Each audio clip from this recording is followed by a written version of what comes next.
안녕하십니까 KTV 시청자 여러분, 신한 위클리 포커스 스테원입니다.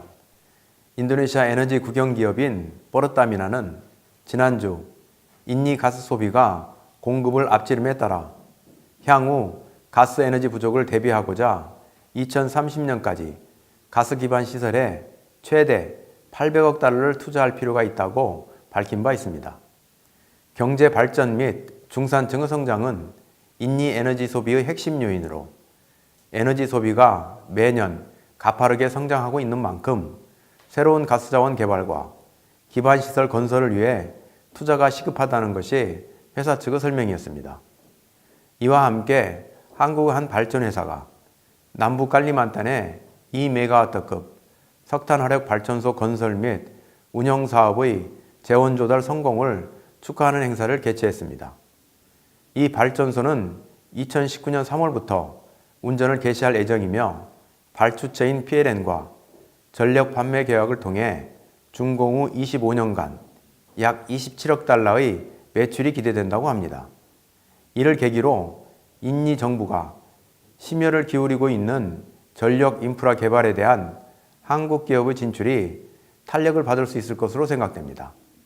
신한 위클리 포커스, 오늘은 인도네시아의 에너지 산업 현황과 정부 정책에 대해 말씀드리겠습니다. 금주의 주요 뉴스입니다. 인도네시아의 에너지 산업 현황과 정부 정책에 대해 자세히 알아봤습니다. 중국 스마트폰 제조사 샤오미가 인도네시아 공장에서 스마트폰 생산을 시작할 예정이라고 합니다. 인도네시아 정부가 중점적으로 추진 중인 인프라 개발의 자금을 위해 보다 혁신적인 방법이 필요해 보입니다.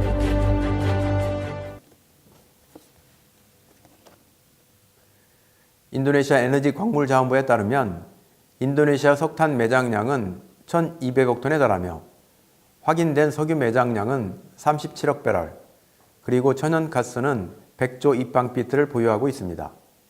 이 수치를 현재 에너지 소비량으로 환산하면 석탄은 146년, 석유는 12년, 가스는 39년치의 소비량에 해당된다고 합니다.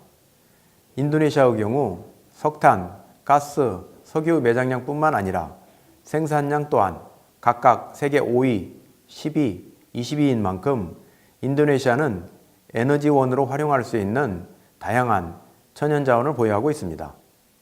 화석연료뿐만 아니라 수력, 지열, 태양광, 풍력, 바이오매스 등 재생에너지 보유량 또한 상당한 수준입니다. 특히 이 중 지열에너지는 전 세계 지열 발전량의 40%를 차지할 정도로 잠재력이 매우 높습니다. 그러나 지열 발전의 경우 현재 개발 가능량의 5%밖에 사용하지 못하고 있으며 전체 에너지 공급에 있어 그 분담률은 아직 1% 남짓한 수준입니다.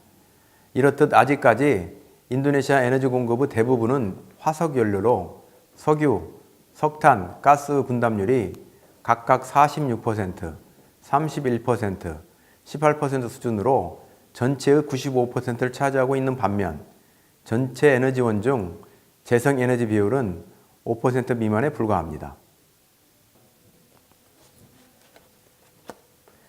한편 최종 에너지 소비 주체는 산업 및 운송이 81%로 대부분을 차지하고 있으며 가정용 에너지 소비는 12% 수준입니다.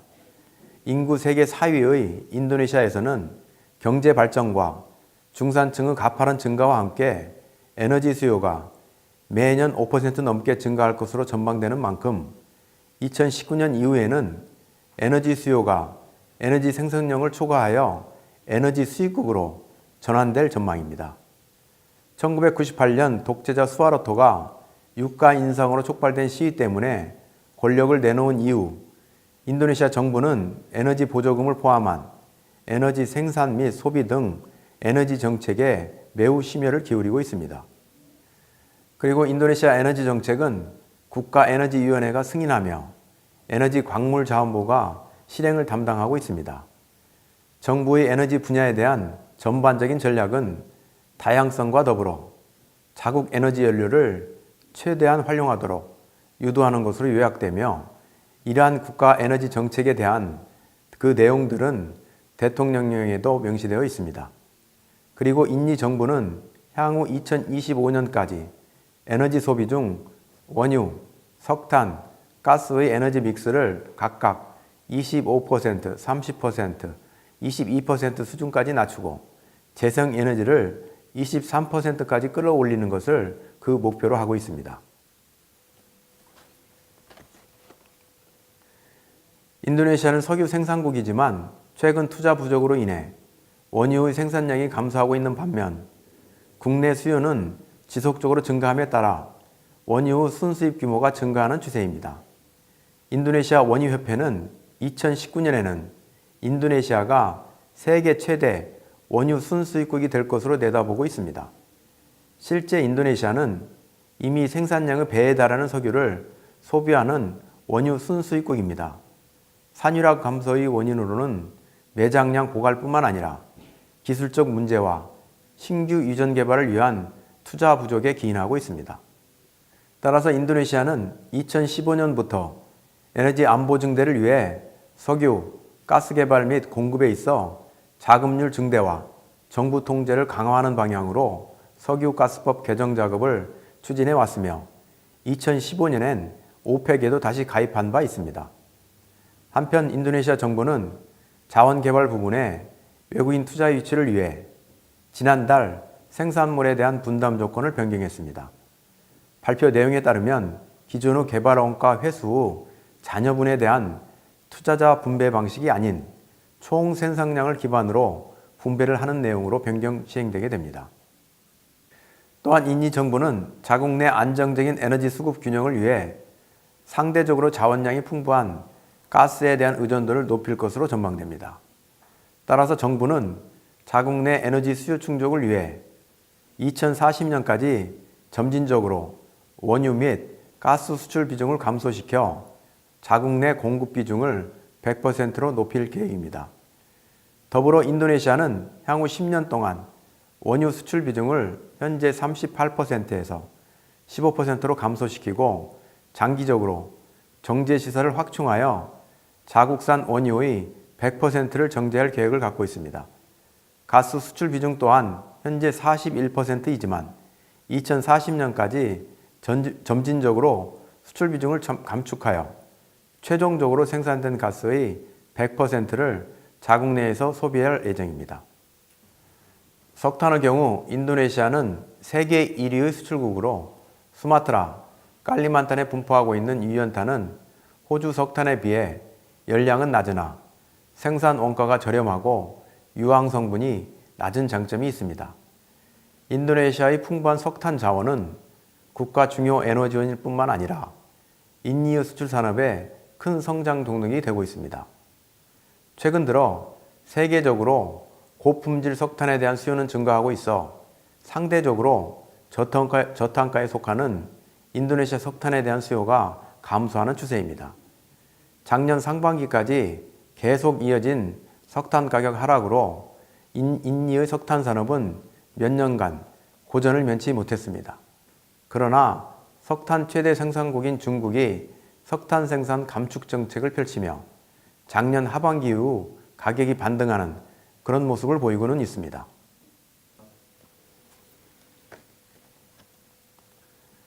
한편 인니 에너지 광물 자원부에 따르면 전력 사용량의 꾸준한 증가로 2030년 전력 수요는 2010년 대비 3배 가까이 증가할 것으로 예측된다고 합니다. 인도네시아 전력 시장은 국영기업인 PLN과 IPP가 공동으로 전력을 공급하는 형태이나 IPP의 경우 PLN이 전력 공급을 거부한 지역에 한하여 전력을 공급함에 따라 실제적으로 대부분의 전력은 PLN이 공급하고 있습니다. 그러나 낮은 전력 요금으로 인하여 PLN은 적자에 시달리고 있으며 정부 보조금으로 사업을 운영하고 있는데 그 보조금은 전력 요금의 40% 이상이라고 합니다. 인도네시아의 전력 보급률은 2015년 기준 87%로 싱가포르, 브루나이, 태국, 말레이시아, 베트남 등 대부분 보급률이 98% 이상인 인근 아시안 국가에 비해 떨어지는 상황입니다. 특히 전력 피크타임에 수요를 채우고 남은 여분의 전력 상태를 말하는 전력 애비율은 많은 지역에서 한 자릿수의 낮은 수치이거나 혹은 마이너스를 보이고 있는 상황으로 이는 도서 지역이 많은 지리적 요인과도 무관치 않은 것 같습니다. 따라서 인도네시아 정부는 현재 부족한 전력 보급률을 97%까지 끌어올리고 향후 확대되는 수요에 대비하기 위해 2019년까지 3만 5천 메가와트 용량의 신규 발전소를 건설하는 프로그램을 추진하고 있습니다. 또한 작년 하반기에 발표된 10개년 전력개발 계획을 통해 이 프로그램의 종료 후에도 전력 수요를 충족하기 위한 전력 사업은 활발하게 추진될 것으로 보입니다.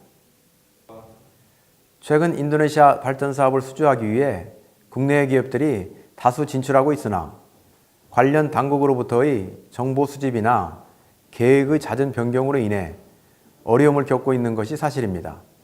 따라서 기존 네트워크를 보유한 일본, 중국, 인도네시아 기업 등과의 협업을 통한 진출 또한 효과적인 방법이 될 것 같습니다. 인도네시아는 풍부한 에너지 자원을 가지고 있지만 자원에 대한 탐사부터 생산, 운반, 그리고 에너지로의 전환 및 분배를 위한 투자가 아직 비효율적입니다. 민간 부분의 투자를 제한하는 비효율적인 규제로 인해 에너지 공급은 비싸고 불안정하게 되었으며 에너지에 대한 접근성 또한 주변 국가들에 비해 상대적으로 낙후되었습니다.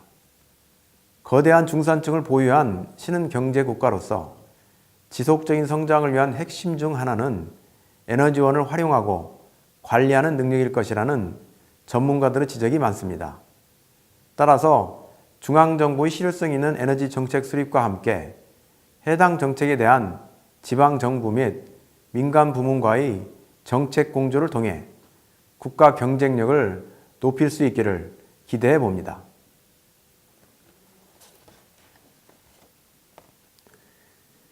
비즈니스에 도움이 되는 경제 뉴스를 정리해보는 시간입니다. 중국 스마트폰 제조사 샤오미가 인도네시아 공장에서 스마트폰 생산을 시작할 예정이라고 합니다.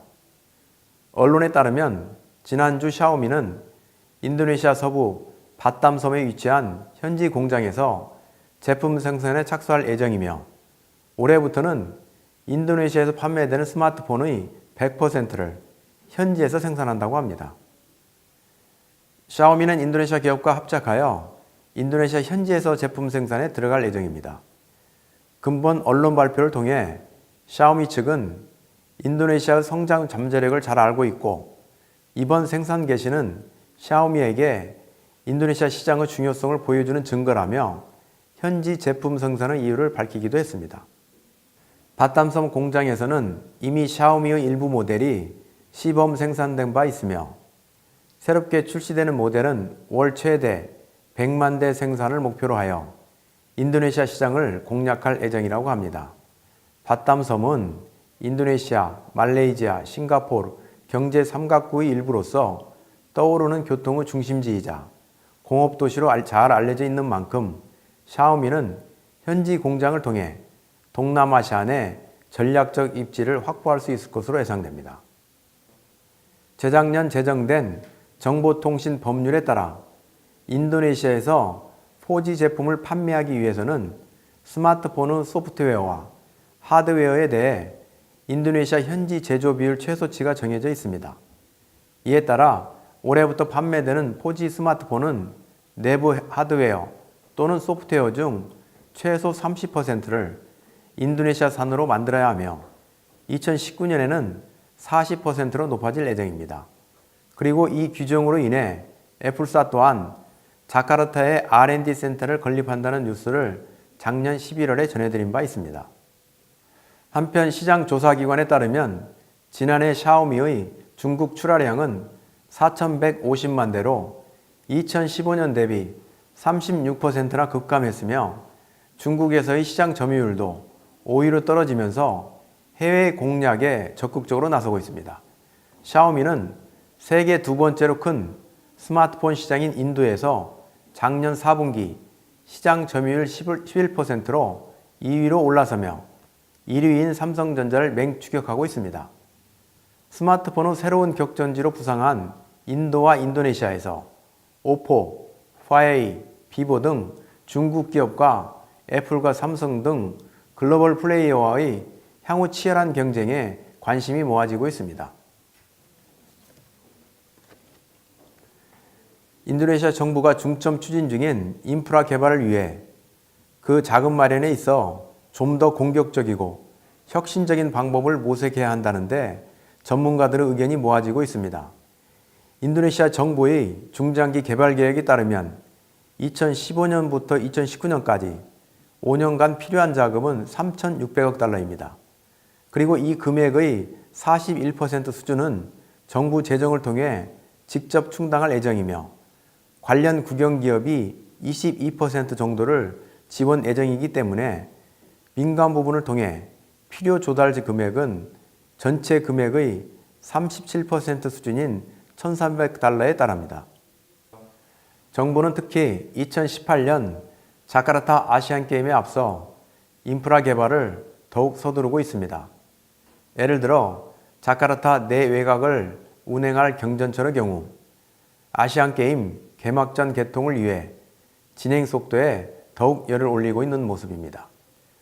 그러나 국가개발계획위원회의 자금 담당 위원인 케네디는 최근 2년간 정부가 실행한 인프라 재정 지출 금액이 다소 실망스러운 수준이라고 밝혔습니다.